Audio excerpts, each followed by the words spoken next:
Hi, thank you so much for being with us. I'm Shannon Dickinson, 19 years as a journalist, now moving into the multimedia world with this wonderful new project called Progress and Promise. And to help me with that is the very talented Mr. Quint Studer. Hi there, my name's Quint Studer. We're thrilled about this, and we're going to tell you a little bit about us and why we're doing Progress and Promise.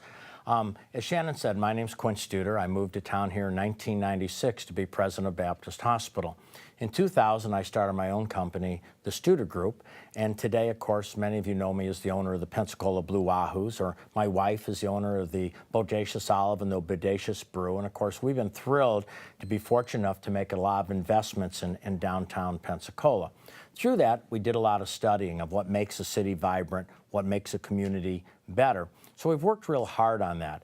And the idea came, at least the last couple of years to me, is looking at what's out there. I think conversation's important. I think debate is important. I don't think we all have to be on the same page or agree. But I think there's a better way to do it than what I've seen happen periodically in Pensacola. I sometimes think people want to bring something up, but then they get hit so hard, they sort of shut down, so we don't have what I call healthy debate. My wife and I fund the Quality of Life Survey that the Pensacola Young Professionals managed 5 years ago, and I think that's been very successful in helping objectively measure ourselves. So as we've looked at Progress and Promise, it's a place to talk about the progress we've made, because you can't say progress isn't being made. If you look at Navy Federal, 3,000 jobs, continuing to invest in our community. If you look at the fact the sewage treatment plant has moved, a place that used to have toxic waste is now a community maritime park. I thought it was pretty exciting the other day when I saw 2 cranes at one time in downtown Pensacola, which you didn't see. In fact, Fred Levin told me one time an attorney came into town and told him it was the only community that for 30 years he came in and it looked exactly the same. The Pensacola Palafox being named one of the top 10 street. So certainly there's a lot of progress being made. But we also know there's a lot of promises. We know we have to do better in crime. We know we have to do better in education, do better in the wage index. You know, the way to get affordable housing is to pay people better so they can afford housing. So that's about some of the promise. And of course, we're not going to be afraid to address issues or problems in our community. So we're looking for a healthy way to have progress and promise. So we had it set up, a strong website, a show, and other ways to create avenues for people to learn about things with objective studies. We're going to investigate things, and also to weigh in. But what we were missing is really an editor-in-chief. And then we were real excited when Shannon became available. Many of you know her from the Pensacola News Journal. In fact, I think the most letters I've gotten in the last 4 weeks is, where is Shannon? Where is Shannon? Well, if you're watching this show, we're going to tell you where Shannon is. Shannon Dickinson is the editor-in-chief of Progress and Promise. So Shannon, tell us a little about you and your journalism background and what you're going to be doing and maybe the website. I'm so excited about this project. I started my journalism career in Huntington, West Virginia, which is a very small town in Appalachia. I had a wonderful time there. And then I moved to Pensacola in 1999. I married a local. Oh, look happier. I mean, he's a nice guy. He is Phil a nice is a guy. nice man. Look excited. You got yes. 2 wonderful children. I have 2 great children. I have a mortgage. I am in it to win it. I'm a lifer now. I was the Metro editor at the News Journal for many years, and then a year and a half ago, I was offered the opportunity that every writer wants, which is the freedom to have a column and say whatever I think about any topic at all.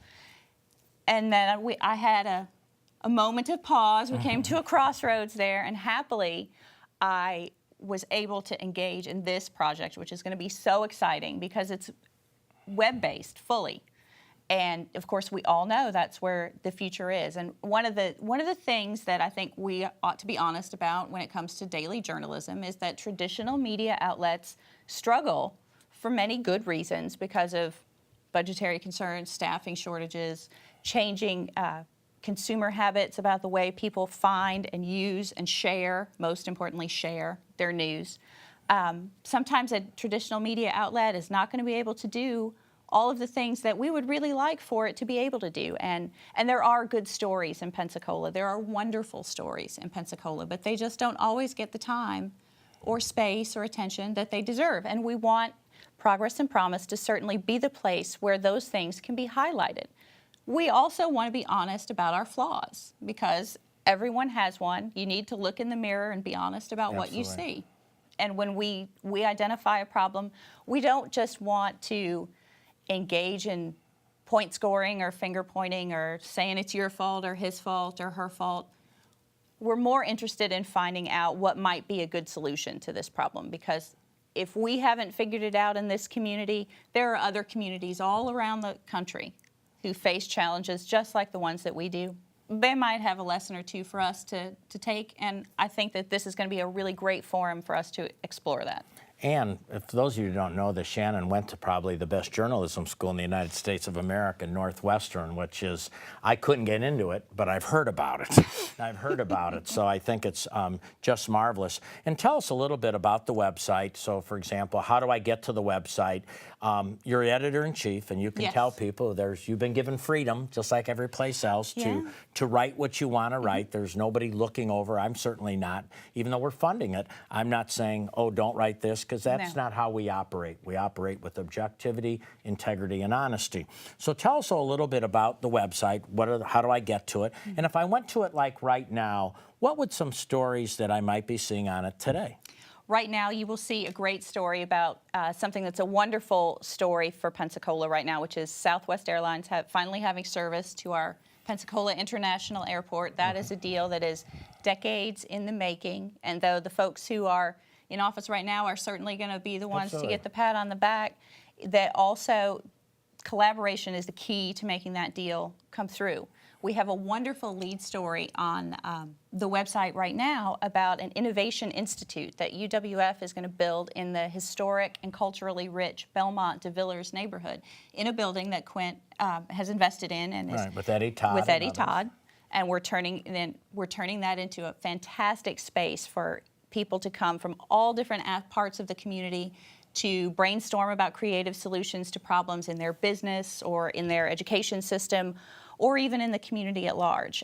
There's lots of commentary, so for all of you who have been so kind in saying that you missed my column, That's it. It's right like, there. Where's Waldo? It's where's Shannon? I know, it's there in all its glory, and I'm not constrained by the physical page, so no. In fact, you won't see like a newspaper where you keep going bang, bang, bang, that changes all the time. There are certain stories we want to have a bigger lifespan that you can go in. You can go to Facebook and you can find Progress and Promise. So we truly want to do it. Let's talk about the first two for a while, because I think what you said was real interesting, and certainly great credit to the political leaders that have made Southwest a reality. Like any, if I'm going to use a baseball analogy, you need a closer, and certainly congratulations to Mayor Hayward and his staff and the city council and commissioners and so on for the close.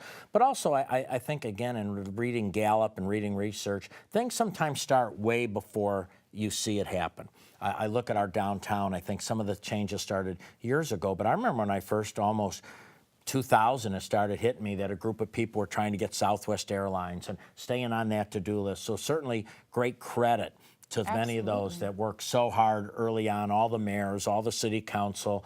I know Ellis Bullock was real involved in that, and so on, Dickie Appleyard, and trying to get Southwest Airlines here. And I think we have to be patient, because sometimes things take a little longer. And then when it happens, people might think it happens overnight, and they don't. It continued teamwork for over a decade. The Innovation Center, that's sort of neat, because Vanderbilt has one, and I happened to go to Vanderbilt years ago with my company, and we met in their Innovation Center. And you could use it, and they had smart boards, they called them. Right, you can write on the wall. It's right on the wall, it comes up, you can move the wall. So for Pensacola and for downtown in the Belmont de Villers area, and for UWF to make that investment is really great for this city. And of course, it also brings employees. There's 8 or 10 employees that'll be coming down with that right away. So that's the message, is sometimes things take a little longer, but that doesn't mean they won't happen. We just have to be a little patient. My last comment was Navy Federal. About 10 years ago, I think they announced they were doing a call center, and some people were critical. It's a call center, it's 300 jobs, they don't pay as well. Well, if you don't get that call center, you don't get what you have today, which is 3,000 jobs. Absolutely. Now, they pay a fantastic wage. They pay well, they give good benefits. So the message is in Progress and Promise. We all like to make fast progress, but sometimes it takes a while. Sure, we didn't learn, as parents know, that your children don't get up and run across the room one day. First they crawl, and then they scoot, and then they walk. And I think that sometimes it's hard for Pensacola as a whole to see the long view, that a small win can be just as important as a big one. Yeah, John Cotter, who's done a lot of research at Harvard on cultural transformation, is what we're under, says that basically you need a burning platform, and certainly we have a burning platform here. Mm-hmm. We have some crime, we need higher wages, those type better education, and those are burning platform that many cities face. You need a critical mass, and that's where Hope and Progress and Promise does. We create that critical mass of positive people that have an attitude that we can make this happen, and then he says you have to celebrate the small successes along the way, and I think what we're talking about is many, many successes along the way. Well, let me ask you about your columns, because I know people have missed you. Yeah. You must have thick skin to write a column, because I know whenever my name was in the paper, people would sometimes say, read the comments, and I'd say, you read the comments, no, you read don't the do comments. That. No, don't do that. What are some of your favorite columns that you had, that some of that type of writing you'll be bringing to Progress and Promise? My favorite columns were the columns that I wrote mostly about people. I have written several columns about young school students who were helped through the Take Stock in Children scholarship program to pay their way to college. They all come from at-risk families. They all do not come from families who can afford to pay for college any other way, but they have to keep their grades up. They have all kinds of criteria that they have to meet. I do enjoy a nice debate. I do enjoy it, however, when you act like an adult and you don't name call, because that gets you sent to the naughty corner at my house. There's no name calling. And so part of what we wanted to do to build that positive energy around Progress and Promise was to talk to some folks that we know on camera about the things that they really love about Pensacola, because there's a ton to love. And we want to share what they had to say with you. Well, I said the same thing. I used to live in Wisconsin. I was complaining about it being so cold all the time. And then it hit me. I'm 40-something years old. I'm complaining for all my life about being cold. I either got to shut up or move. Now, I'm living here now. But if you don't see positive things about the community you live in, then why should you live in it? So why don't we talk and show some of the vignettes and show some of these positive stories? It's good stuff.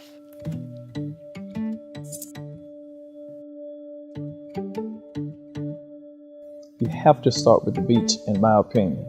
I often say we don't have to go to Miami, don't have to go to Jacksonville. We have it right here.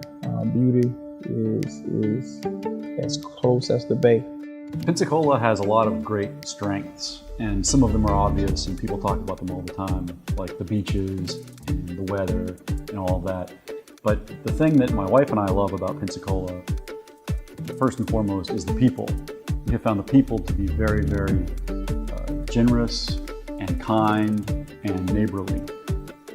Other things that we like about Pensacola include its very rich history, its vibrant urban center for a town of its size, and just a very, very incredible quality of life that you really can't find anywhere else. It's just a very nice place to live. Small town, but yet has a lot of opportunities to go out to activities and events, and on any weekend you just have to plan because there's 14 things going on. We have an accredited museum, we've got a symphony, an opera, we've got the children's chorus, we've got ballet, we've got, just a whole number of, professional and community theater groups. We have, of course, a very lovely maritime-oriented downtown district, and of course we have the best people in the world. You know what I love? I love the way people step up to help each other. Volunteerism in Pensacola has been taken to a very high level. I love that we are such a philanthropic, giving community. I also think one of the great things that's going on in Pensacola right now is the renovation of Palafox. We've been noted as one of the best streets in the country, the 10 best streets in the country, and it's so much fun not just to be on Palafox on a gallery night, but any time these days. It's an exciting, great place to be. Welcome back. This is Quint Studer of Progress and Promise. How can you not feel good about progress being made in Northwest Florida when you hear these difference-making individuals share their stories? Now, when we build Progress and Promise, which is progressandpromise.com, we want to make sure we have a platform, which is a mission, a vision, and a values. So we're going to talk about that right now in this segment. And leading off with mission and vision is our editor-in-chief of Progress and Promise, Shannon Dickinson. Shannon? Thank you, Quint. Our mission at Progress and Promise is to build a sustainable platform for ongoing community education, investigation, discussion, and improvement. We share a vision of a community that offers equality in education and economic opportunities for everyone. We want a safe, inviting, culturally diverse city full of neighborhoods that are wonderful places to live. And we want accountable, responsive institutions and elected officials. We want constructive, most of all, we want constructive public discourse that seeks to improve the situation rather than to tear down individuals with whom we don't agree. So let's talk about values, Shannon, because when you have a mission, which is to, of course, really improve the quality of life for everyone in our community, you have these key components, which is the vision statement. Well, how you make it happen is really through the values. And we call it sort of value-based living or value-based leadership. So let me talk about those values. First of all is transparency. You're only as sick as your secrets, I hear. So there's going to be things on the website. We're hopefully going to put down a lot of positive things. But if there's an area that needs improvement, it's going to sit there too. Just like our quality of life survey from the PYP, they showed areas that were very good. But there was a very concerning area, which is the amount of young people that feel there's not opportunity for them in the Northwest Florida area. So you'll see that type of reporting. Inclusion, you could see from our vignettes, we have a lot of great inclusion. So we want to make sure that everybody gets an opportunity. So we'll be, and you'll be with your crew on site sometimes interviewing people. But we welcome all type of discussion. Respect, and this is something I think we want to talk about the most here. Somebody told me what you permit, you promote. Well, we're not going to promote negativity. Now, you can disagree. You cannot agree with anything that is said. You can say that Quint Studer or whatever it is wrong. All those things are fine, but do it in a respectful manner. I know there were times on blogs when people would say to me, Quint, you might want to go on the blog. There's a question that you could answer because there's some information that might not be correct, or it might be just darn right wrong. But why would I go on and put my name on it? Then you get these personal attacks, and they're just personal attacks. And so we're not going to allow that. But we hope you all enter. We hope you put your information on. But again, we want it to be done with respect. And we're not going to permit, I think, some negativity. Now, you can be negative about a situation, negative about it, but you have to say it in the right way. Disagree in the right way. We want to share gratitude. Again, somebody told me one time it's impossible to be grateful and unhappy at the same time. So we want to share those things to be grateful for and express gratitude for what we have in our community. And then we want honesty. Now, honesty, of course, everybody's got their own perception of their honesty. So we're going to use objective measurement as much as possible. We're going to talk about objectively measuring the results. So people have to look at it. For example, years ago when I was president of Baptist Hospital, an employee might say, well, here's how everybody feels. So I could say, well, wait a minute, here's the objective measurement. We are real excited at the Blue Wahoos. We measure fan satisfaction.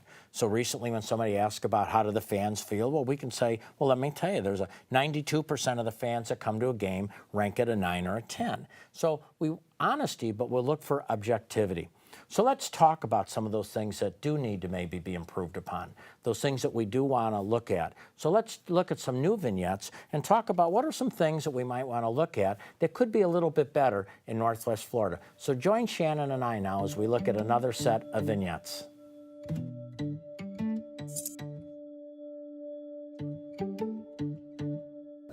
Well, we have a lot of poverty here. We have a lot of poverty that has been exacerbated because of the economic climate in recent years. One of the things I would like to see in our community is maybe an increase in businesses being located in our area so that we can bring more families in, give the families that are here an opportunity to be able to be promoted, make more money, have a better style of life for them, and have their needs met. You know, I'd like to see us as a community see how we can do that. How can we entice the larger businesses to come to our community? We've invested a lot in economic development and acquiring land and acquiring projects and recruiting industry to come here.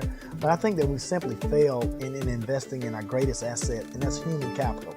Investing in our people in terms of education, workforce, opportunity, whether it be recreational, whether it be social, even whether it be civic. I think if we can focus on jobs, education, and crime, Pensacola is going to become a much more desirable, a much more attractive place to live, and we will attract more people to move here, and we will also retain all of the local young professionals who grow up here but just can't find a job after college.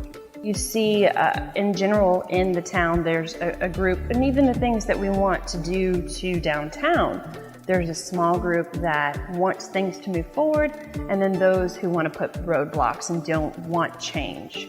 And that can be discouraging, but what makes me hopeful is that there is that steady group that is continuing to move forward, and I'm happy to support that in any way that I can. We're always talking negative thought, negative words, and thinking negative thoughts about Pensacola. PR is my major undergrad. That was my training. And, I really believe, well, I'm a preacher. The Bible says that life and death is in the power of the tongue. We've looked at the positives and accentuate the positives.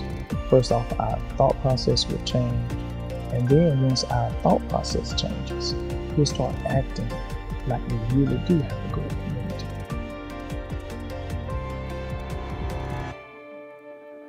Well, welcome back to Progress and Promise. As you know, like we said, there's a lot of great things going on, but of course we don't want to hide ourselves or hide our head in the sand and not look at things that can be improved upon. And I think by working together, we can improve these. In fact, one of the things that's always impressed me about Pensacola is the ability for people to sort of grab hold of things and make things better. I look at the amount of not-for-profits, the amount of fundraising, just so many people that want to make this community better.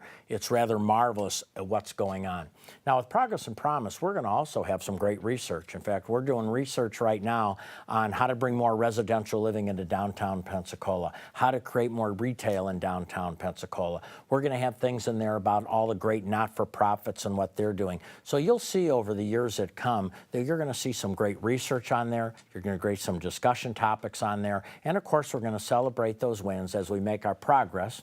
We keep coming with our promise, and we fulfill and we solve some of our problems. So I'm excited about Progress and Promise. We encourage you to get on, and to help you with a call to action, I'm now going to leave the set and turn it over to our editor-in-chief, Shannon Dickinson. So Shannon, I'm excited about Progress and Promise. Thank you for leading this effort, and let's get these people on that website, okay? All right, let's do it. Thank you so much. Thank you. Thank you.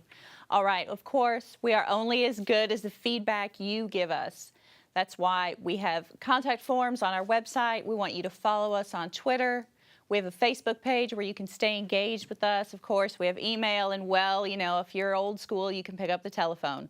But we want to hear from you. We want to know the things that you would like us to investigate and look into, and we'll do our best to provide you with information, research-based, and we'll discuss our problems. We'll discuss them, but in an adult, reasoned fashion. We are not going to be nasty Nellies to each other. Let's all behave ourselves, children.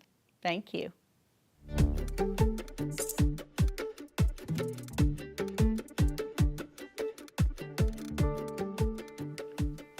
Hi, welcome back. Andy Rooney, he got an office with books and a desk. Me, I got a window. And in my window, every time, I will share with you an editorial about my take on things. This time, I want you to think about what it would be like if Startup Weekend were every weekend in Pensacola. What would we be then? In early October, Pensacola saw its first Startup Weekend, hosted by the Florida Institute for Human and Machine Cognition, the Greater Pensacola Chamber of Commerce, and Pensacola State College. Startup Weekends are national events organized online that bring entrepreneurs, angel investors, and mentors together in a space for a weekend. From these mass brainstorming sessions emerge a handful of ideas that the collective finds have the most potential. Teams are organized and the ideas are pitched to a panel of judges who name a winner. The idea is a kissing cousin of the Pensacola Business Challenge, which encouraged people to pitch their business ideas to someone who would give them the mentoring and resources to give their dream a go. From the Business Challenge, we got Carmen's Lunch Bar, a welcomed addition to the downtown dining landscape. And other people whose ideas didn't win the challenge, they got the experience they needed to know if they were ready to grow their business in a new way or not.